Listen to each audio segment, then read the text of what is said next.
to fear. Yeah, I am a child of God. Happy Monday, guys. You want to start? You want me to start? You can start.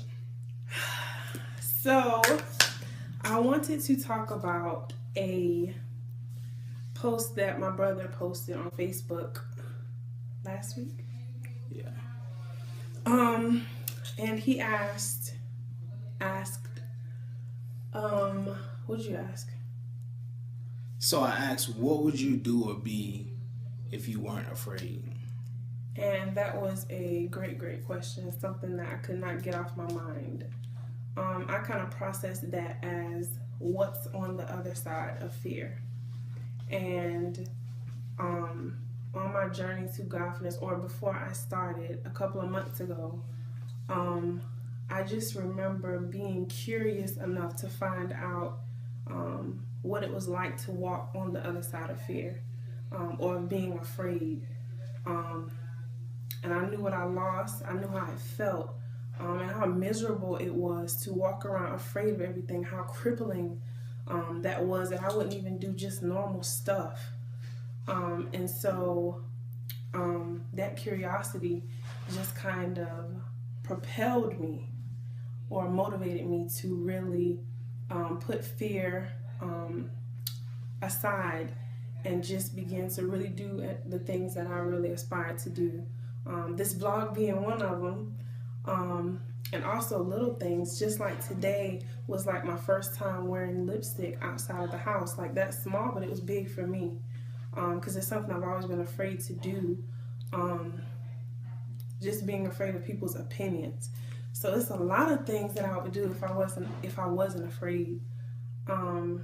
One thing being, I think I would allow myself to be more vulnerable. I think I would be a better friend if I wasn't afraid of being hurt. Yeah, I would be a better friend. I would be a better, just overall better.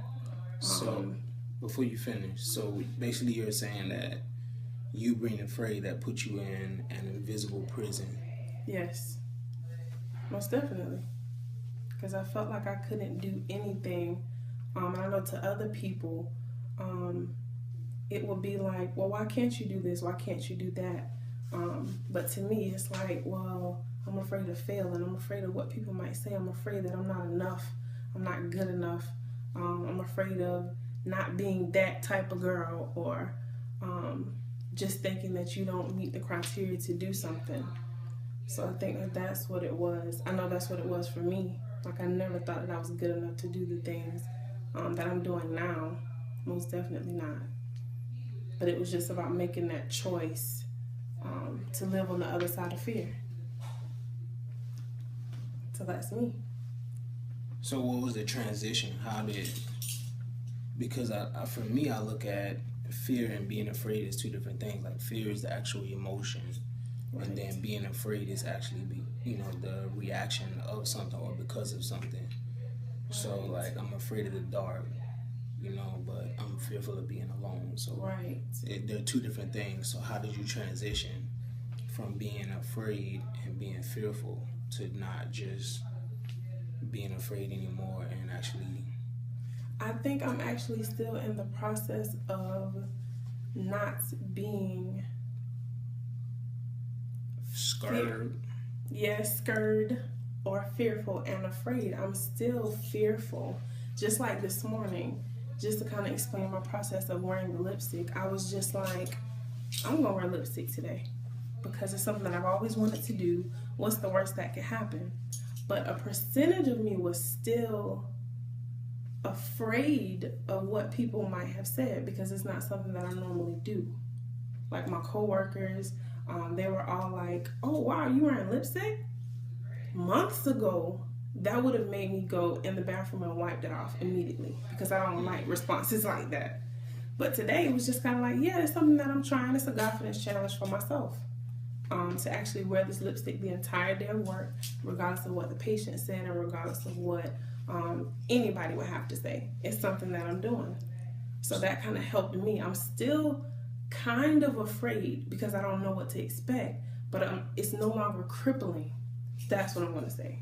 So, it doesn't cripple me like it used to do. So basically, you don't judge your losses now by the way someone else's win. Exactly. That's exactly what someone else wins. And I think a lot of people do that. And it's, of course, it's a mind game at first. Definitely. That you assume and plug in all these things that might happen or that can happen. Right. And a lot of times it don't. So instead of you having faith and believing that it won't and just stepping out and doing it, right, you find ways to not do it, and you build all these blocks around you to where you can't even see. Exactly. And I thought that when I did that, though, that I was protecting myself, but I was only crippling myself even more because I never could even see beyond. I could never see myself beyond where, or I would say fear wouldn't allow me to see myself on the other side. So fear cancels out faith. It definitely because faith is seeing what isn't there. And I think a lot of times in the black community, we're raised out of fear, or we're, taught a lot of things out of fear. I know for me, growing up, I'm in the military now, but growing up, we couldn't have guns. But then when I got in the military, the very thing that I was, instilled fear in to not have, I needed to, to survive. So right. I think that's a lot of things that we do as black people, per se, not to bring race in it, but, I am black. So I think we do I think we're taught a lot of things out of fear, and that's not necessarily a good thing. Right. And that's where the crippling comes at, and a lot of us are, we become Forrest Gumps in the mind. Right. That we have these, these shackles or chains on our legs, and we can't fully, pursue what it is we're supposed to pursue. Yes. Until we get that, inclination of that light comes on. And one more thing, I guess, before we go, I think that a lot of times people can project their fears on you. I know that's what happened to me a lot of times, and that's why even before I wanted to start the vlog, I shared it with some people, but I didn't share it with everybody. I was very, very careful with that information, even with the photo shoot that I did, even with my weight loss process, because at that point, when you tell somebody that you're losing weight, everybody becomes a nutritionist, okay? Everybody becomes the doctor. And so a lot of things that I wanted to do, I kept very, very quiet. I didn't tell a lot of people because then it would be, well, you really gonna put your business out there like that? You really gonna do this? Well, be prepared for the comments. And even then, when I heard that, I knew that I was at a different place because I didn't allow that to discourage me. It didn't stop me. So one place that I can acknowledge that I am at is that I don't allow when people, those moments where people project their fears onto me, I don't allow it to stop me. I no longer allow fear to cripple me anymore. So there's still a percentage of me that may be afraid of something, but it's not to the point that it cripples me or it stops me. I do it anyway. So if I've gained anything in these last couple of months or on this journey to Godfident, it's definitely courage and faith. So I think that's a place that I can acknowledge that I've reached. I'm definitely not afraid anymore. It doesn't cripple me. So thank you guys for watching. The acronym. What's the acronym? So go ahead. So I'm big on acronyms.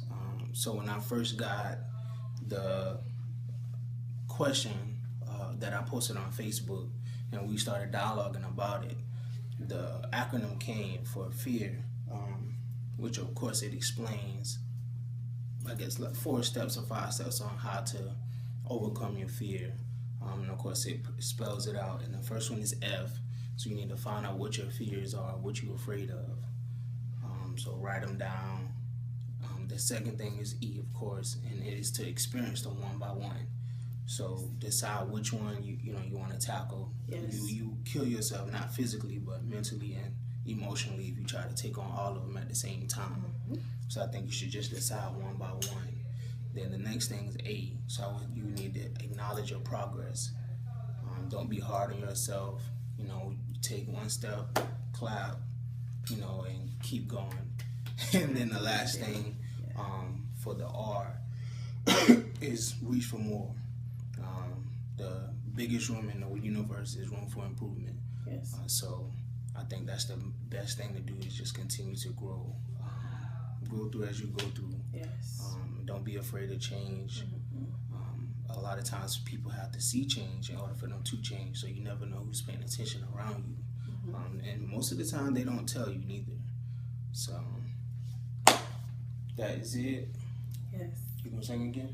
No, I'm not gonna sing again, but I will challenge you, as I do myself, just small things. Like this morning, my challenge to my Godfident challenge for myself was to wear lipstick or wear something that you would love to wear, or something that you would love to do that most people may have something negative to say about, or maybe they won't. But the whole point is to not be afraid. Don't allow that fear of what people may say or their opinions to stop you from doing something that you want to do.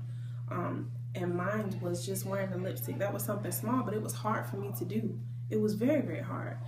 So my challenge to you for this week, or any week, any day, any moment, is to really find that thing that you aspire to do. You can start small. Mine was lipstick. Yours may be a dress, a pair of shoes, a pair of heels, whatever it is. Creating challenge small yourself. victories. Yeah, creating small victories, and acknowledge that. Give yourself those little challenges and just take those baby steps.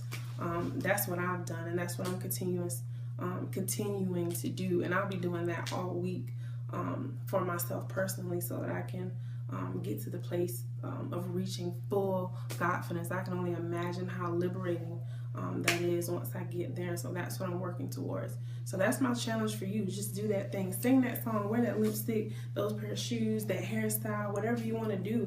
It doesn't matter. Just challenge yourself to do that this week. So yeah. Let's diesel up. Let's go. Yeah. And if I'm scared,